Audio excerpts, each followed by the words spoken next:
When I was interviewing here, everyone kept saying, oh, we're a great community at Touro. And I thought, okay, a lot of schools say that. But once I came here, it really, really rang true. The people here at Touro are so genuine. Everywhere you look, there's an opportunity to get help and support. And for someone like me that might not reach out for help as soon as I need it, it feels like people at Touro are able to help me even before I realize I need help. And that goes from my classmates to the administration to the faculty. Everyone really is there to support you.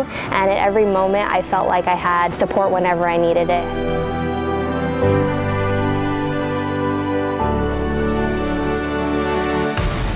At Touro, we're part of something bigger, a national system that stretches from coast to coast. This isn't just one program or one campus.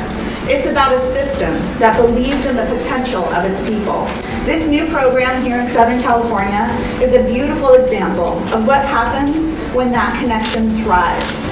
It's an opportunity to train future healthcare leaders who will bring not only their skills, but also their hearts into the communities that they serve.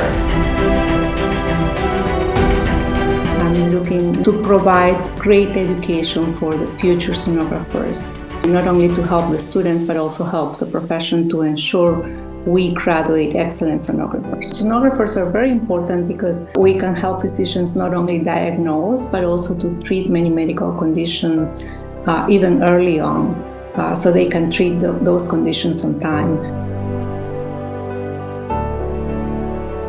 My mom passed away in my first semester of PA school. That was a very difficult time because the reality is, we're not going through school in a vacuum. There is still life happening around us. Just being able to acknowledge and recognize, hey, things are still going to happen and we're going to be there for you regardless, I think was huge. There were quite a few people that I had spoken with who were at other PA programs who discussed, not having any of that empathy for similar traumas, just being met with such resistance and, tough luck, and that just was not my experience here, and I'm very grateful.